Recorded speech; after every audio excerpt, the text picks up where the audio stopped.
lose access to those monies. Would you like to comment on that? Well, that's a very difficult a difficult thing to comment on.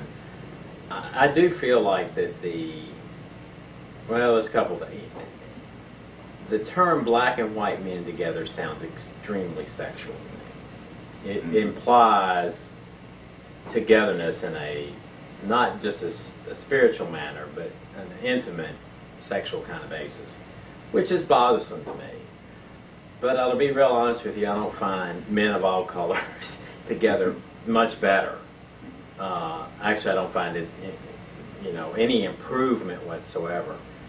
But I'm also under the belief that that's what the organization was set up to call itself. It has been for 20 years.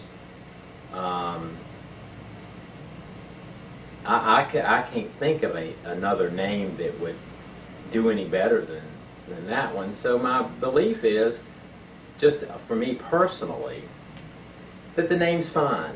It's a name, and I think it's what we make the name that's important, not the name in and of itself. How the trust would view that, if there was a national name change, would require a lot of discussion. I'm not saying that, but it's pretty clear as the trust is set up that that's what it's for. It's for the National Association of Black and White Men Together. It's not for the chapters. It's clearly for the National Association. And if the National Association decided not to call itself that, then I think that I have the responsibility to, keep with the wishes of the trust. And also Michael, again, my belief is that this money belongs to the trust, which is really a man's entire financial life. Everything that man owned and was became this trust.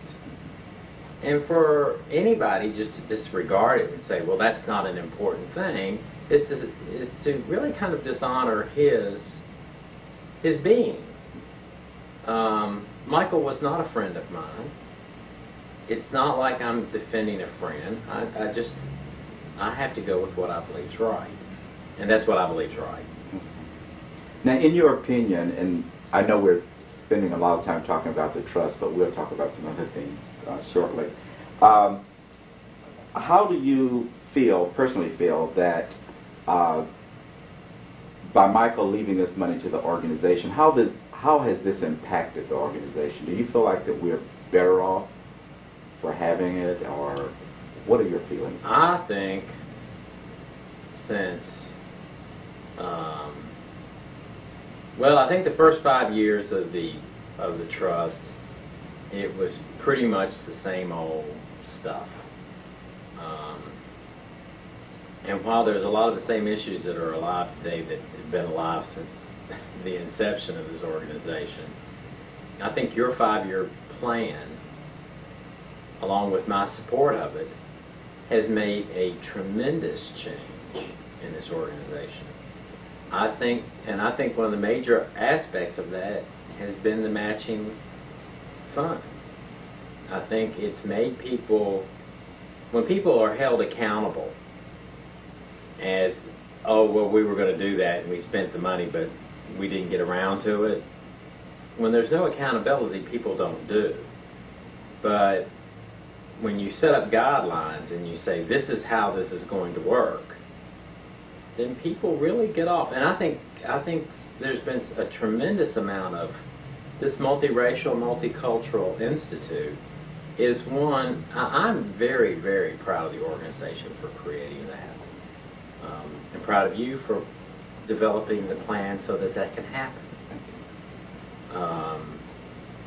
I think that if the discrimination response system ever gets going, that it's also another tremendous asset to the organization. I think the organization has done some wonderfully great things. They've taken on some tough issues that really go towards the statement of purpose, that are designed to do the job that we need to do because nobody else is going to do it.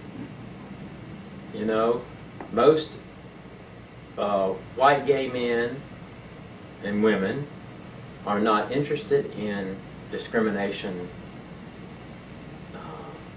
issues, and a lot of the African American community stay to themselves and just it's not their battle. And I think we're at the forefront of it, and I think that it's the best way to get the job done, coming together as a coalition. Okay. Now, you stated earlier also that you didn't feel as though that the focus of the trust should be used for AIDS or AIDS-related type things. And we realize that the whole issue of AIDS has greatly impacted this organization. What are your thoughts on how AIDS has impacted us? And well, I mean, we're just, you know, we're like a subculture of a subculture. It's devastated. I'm sure Friday when we get up and read the names, that it's going to be a pretty lengthy process. And that's very sad. But it's not just BWMT, it's the gay community. You know, as a whole, we've lost almost 50% of a generation of gay men who were talented and loving, and you know, men who gave of their life. So I think that it's been real hard to, in another way, I think it's been real hard for the organization to make its issues in the forefront, because AIDS is really an important issue for the gay community. And things like discrimination have kind of had to take a back seat. But here again, if there isn't an organization dealing with discrimination in the gay community, things like that happen in Atlanta, where, you know, the AIDS organizations basically become an all-white kind of organizations that don't include minorities. Well, as long as we're working on the discrimination end of it and not, you know, trying to go out and educate people about, you know, that's what we need to be doing. We need to be handling the racial aspect of our organization. And do you see, in your own opinion, the future of the organization as being promising? I believe the organization has a lot of issues to work out. The trust can only do so much.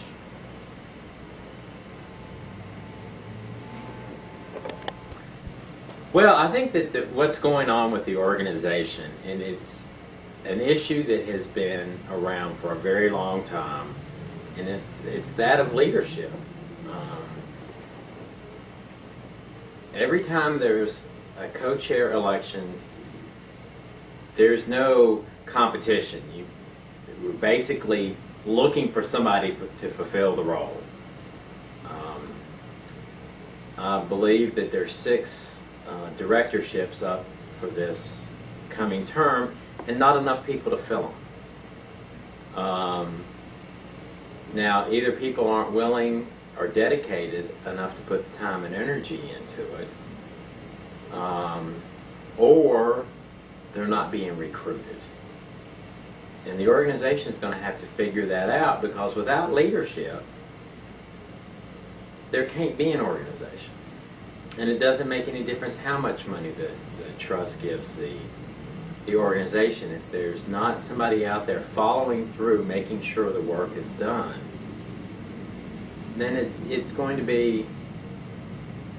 continue to go downhill. And the other issue is that there's a handful of people who do the work. And just like the LA chapter has going into a slump, the Atlanta chapter has gone into a slump. People who work at something for years and years and years get burnt out, and their interests become varied. And if there's not somebody in there, and it doesn't necessarily have to be younger, but some fresh blood to do the work, it doesn't get done. So I think that's one of the issues that the organization really needs to face is how do you motivate people to get interested and to get the work done that needs to be done. Right. Going to more of a, I guess, personal side of the our chat today.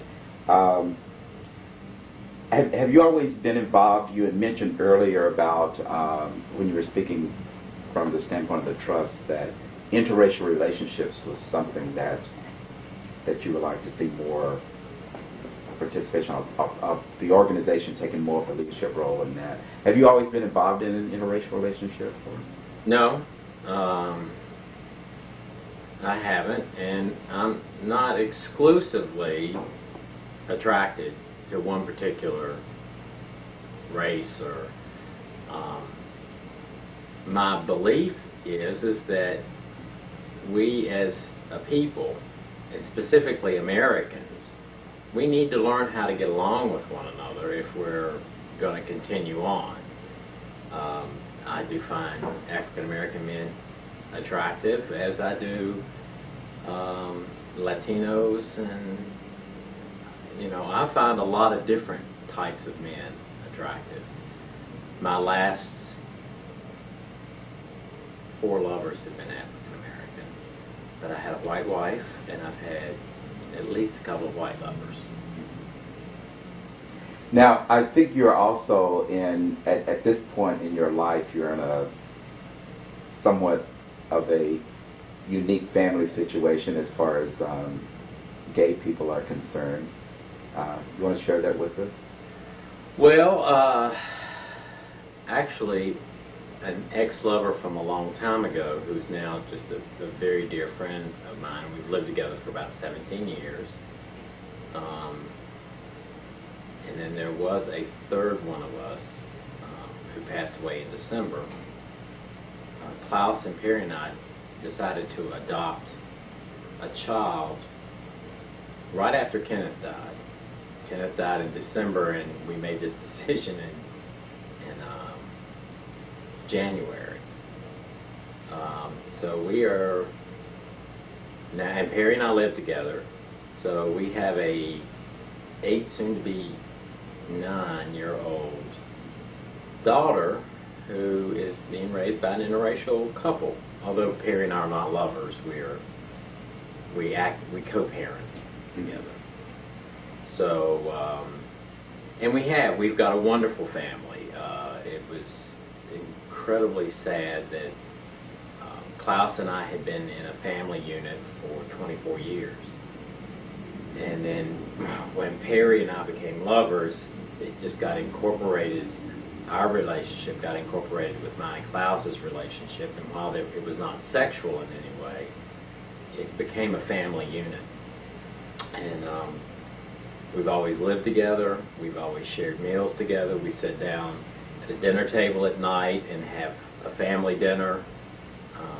We do vacations as a family. So we have a really nice, wonderful family. I really enjoy it. Do you plan to have any more kids? I would love to have at least one more, but Perry believes that one is enough, and I don't particularly want to do it alone. So unless over the next couple of years I find a man who wants to, or already has children, I'll probably just have a only child. Okay. As far as the organization is concerned, do you have or can you recall any moments that were particularly fun for you? Any times that you really went wild and off the... Well, in reality, I think that as a more mature person, I enjoy being in the organization now. I've had a very good time this week, and that's not just about the organization. That's about growing up and maturing.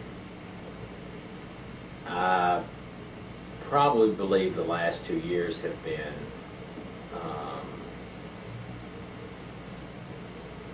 some of the best conventions that I've ever been to.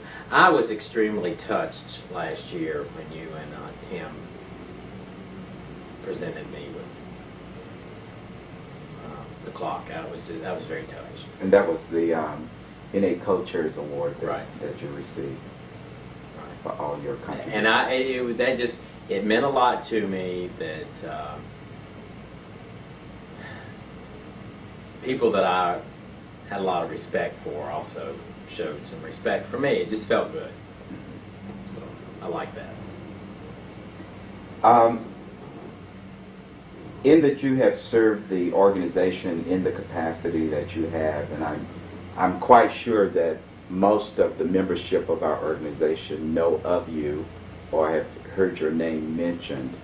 Do you have any desire or anything in your mind of how you would like the organization to remember you? Or Well, in remembrance, I just want the organization to remember me as somebody who cared a tremendous amount for the organization and always did what I thought was best. But even during the times of conflict, I never believed that anybody was not doing what they thought was best. I believe that's why they were so passionate about their beliefs, because they thought that's what was best. I'd like to be thought of somebody who helped guide and direct. I feel like that we've really made some nice progress over the last 4 years. And I think that's due to the willingness of you to put together something that was viable, and me having the ability to let go of some things that I didn't like and move forward with them. okay. Well, is there anything else that you feel like that you would like to share with us or tell us about? Well, I think I would like to just mention that,